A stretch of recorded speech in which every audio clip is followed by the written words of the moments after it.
পশ্চিমবঙ্গে কলকাতায় কি অঘটন ঘটিল, সেই ঘটনায় সারা বিশ্ব কাঁপিয়ে দিল।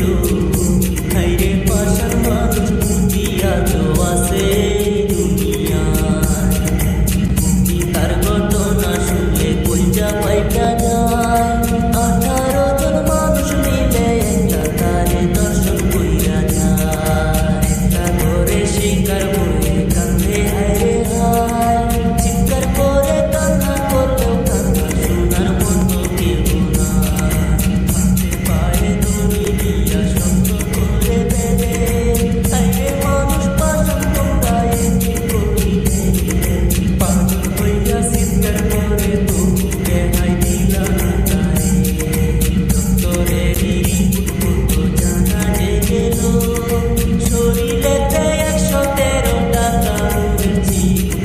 মানুষ রূপে কুত্তা হইয়া দেখাইল তাদের চিহ্ন।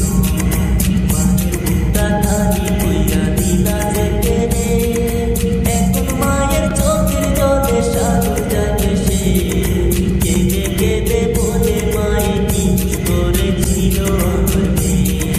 ডক্টরেরই রিপোর্টে আরো জানা গেল, 150 গ্রাম নির্জনা কি আরো দারুণ। আরো কি কি জানার বাকি আছে সবাই বিদায়িত শুনি। ঘরের মেয়ে ছিল বাবাই করতো দর্জি, অনেক কষ্ট করে তারে লেখাপড়া করেছে। মায়ের মনে আশা ছিল আমার মেয়ে পড়বে ডাক্তারি।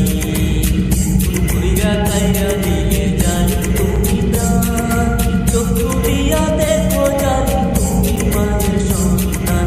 আরো যদি সবাই মিলা